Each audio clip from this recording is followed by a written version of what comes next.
Landslide sa lungsod sa Catmon tungod sa pagpunay ug uwan usa ka beach resort apektado.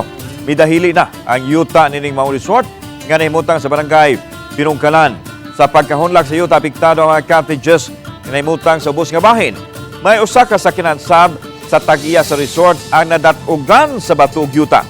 Apan matud sa guba na sad kining daan, matud ni Glenn Villas, ang Municipal LDRRM Officer sa Catmon, ang pagpunay'ng uwan ang matumbok na hinungdan lakip sa paghumok sa yuta sa pagkahitabo. Adunay usa ka trabahante ang nasamdan nadala na hinuon siya sa tambalanan ug wa hinuon makaangkon og serious injury. Gipakordon sa LGU ang dapit nga gihulag-wang delikado. Yes, sir.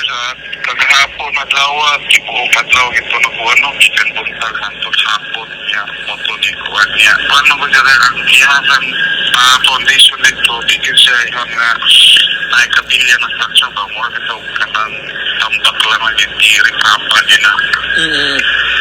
So, nahungo kayo, moto ni Jiboy niya.